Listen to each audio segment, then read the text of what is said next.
নমস্কার বন্ধুরা, মধুমিতা কিচেনে আপনাদের সবাইকে স্বাগত। আবারও চলে এলাম আজকে নিরামিষ একটা রেসিপি নিয়ে। দেখো, আমি এখানে সব রকম সবজি নিয়ে নিয়েছি। এবার আমি সবজিগুলো ধুয়ে নিয়ে কেটে রেখেছি।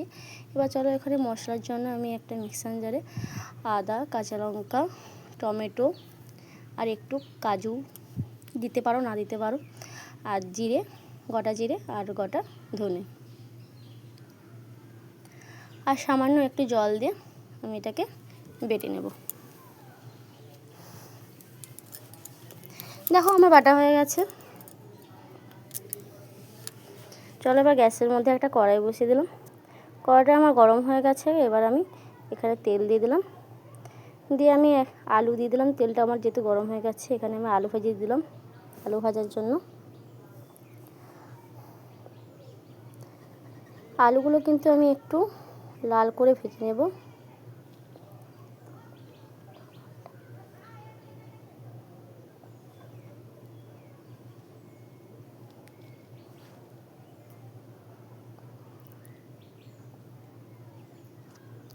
দেখো, আমার আলুটা কিন্তু হালকা ভাজা হয়ে গেছে। এবার আমি এখানে পিফা দিয়ে দিলাম। পিফাটাও দিয়ে আমি আবারও ভেজে নেব একসঙ্গে।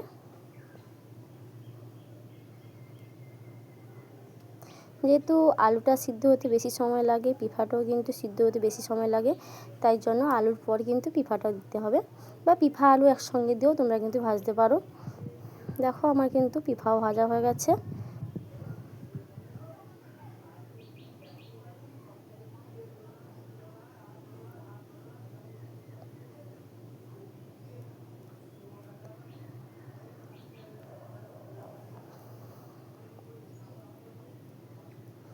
তারপর আমি এখানে কুঁদলি দিলাম।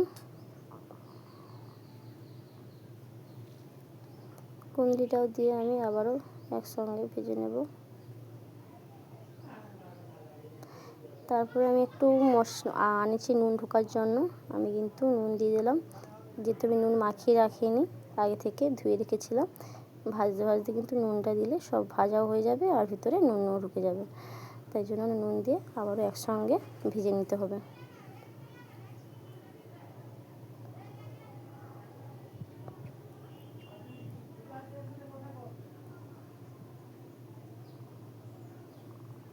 তারপর একটু হলুদ গুঁড়ি দিয়েও আবার ভালো করে ভেজে নেব।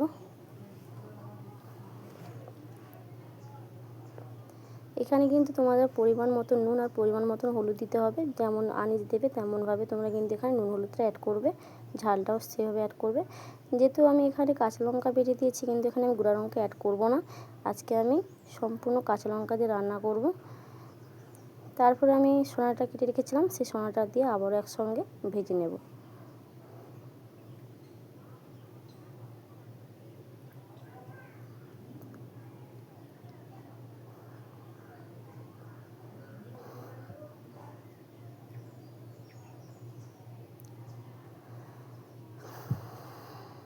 দেখো, আমার কিন্তু ভাজা গেছে। কিছুক্ষণের জন্য আমি ঢাকনা দিয়ে দেবো সবজিটা একটু সিদ্ধ হওয়ার জন্য। আমি এখানে কিন্তু আজকে খুব কম তেলে, যেই তেলটা দিয়েছি সেই তেলেই কিন্তু রান্না করব, আর কিন্তু আমি এখানে তেল দেব না, কারণ এটা আমি হালকা পাতলা ঝোল করব। এবার আমি ঢাকনাটা খুলে দেখো একটু নেড়ে নিয়েছি। এবার দেখো, কেটে রেখেছিলাম তরিটা যেহেতু খুব সহজেই গলে যায়, তাই জন্য লাস্টে কিন্তু এটা দিতে হবে। দেখো, তরিটা আমি লাস্টে দিয়ে আবারও ভালো করে নেড়ে নেব।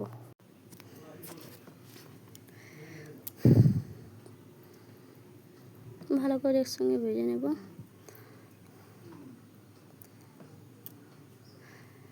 এবার বেটে রাখা মশলাটা দিয়ে আবারও ভালো করে কষিয়ে নিতে হবে। তোমরা মশলা আগে কষিয়ে তারপরে আনিস দাও, তো তোমরা কিন্তু একভাবে আনিসকে ভেজে সেই একইভাবে মশলাটাকে দিয়ে কষিয়ে রান্না করো। দেখো, সত্যি বলছি, কিন্তু খেতে খুব ভালো লাগে, আর কম তেলেও কিন্তু রান্নাটা হয়ে যাবে।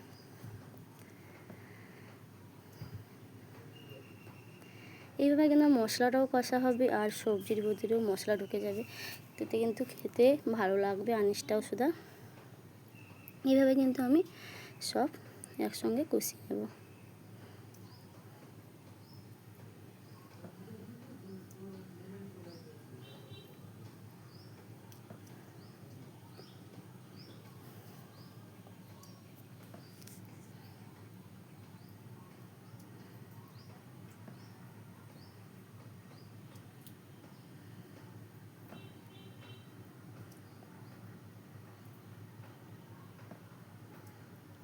দেখো আমার কিন্তু কষানো হয়ে গেছে, এবার আমি একটু ঢাকনা দিয়ে দেবো কিছুক্ষণের জন্য। দেখো কিছুক্ষণ পরে আমি ঢাকনাটা খুলে দেখছি। দেখো আমি কিন্তু আবারও এভাবে মশলাটাকে কষিয়ে নেব। ঢাকা দেওয়ার কারণ হলো সবজিগুলো একটু সিদ্ধ হয়ে যাবে আর মশলাগুলো একসঙ্গে সব মিশে যাবে, তাই জন্য ঢাকনা দেওয়ার কারণ।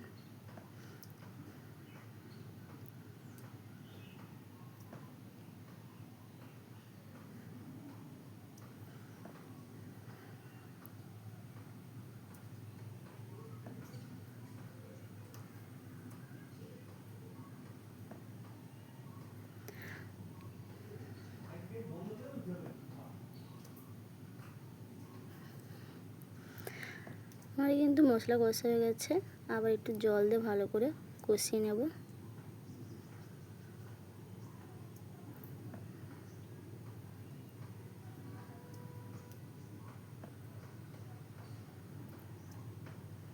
এইভাবে কিন্তু সব রকম সবজি দিয়ে কিন্তু পাতলা ঝিরে ঝোল রান্না করে দেখো, খেতে কিন্তু খুবই ভালো লাগে। নিরামিষ দিনে এইভাবে রান্না করে দেখো। আর যদি মাছ দিয়ে হয় এটা কোনো আপত্তি নেই, তোমরা এখানে মাছ দিয়ে দিতে পারো। আমি এটা যেহেতু আমরা শ্রাবণ মাসে নিরাম খাই, তাই জন্য নিরাম দিয়ে রান্না করে দেখাচ্ছি। চলো কিছুক্ষণের জন্য ঢাকনা রেখে দিই। চলো কিছুক্ষণ পর ঢাকনা করে দেখো আমার কিন্তু সব একসঙ্গে মিশে গেছে আর খুব সুন্দরভাবে কিন্তু কষাও হয়ে গেছে।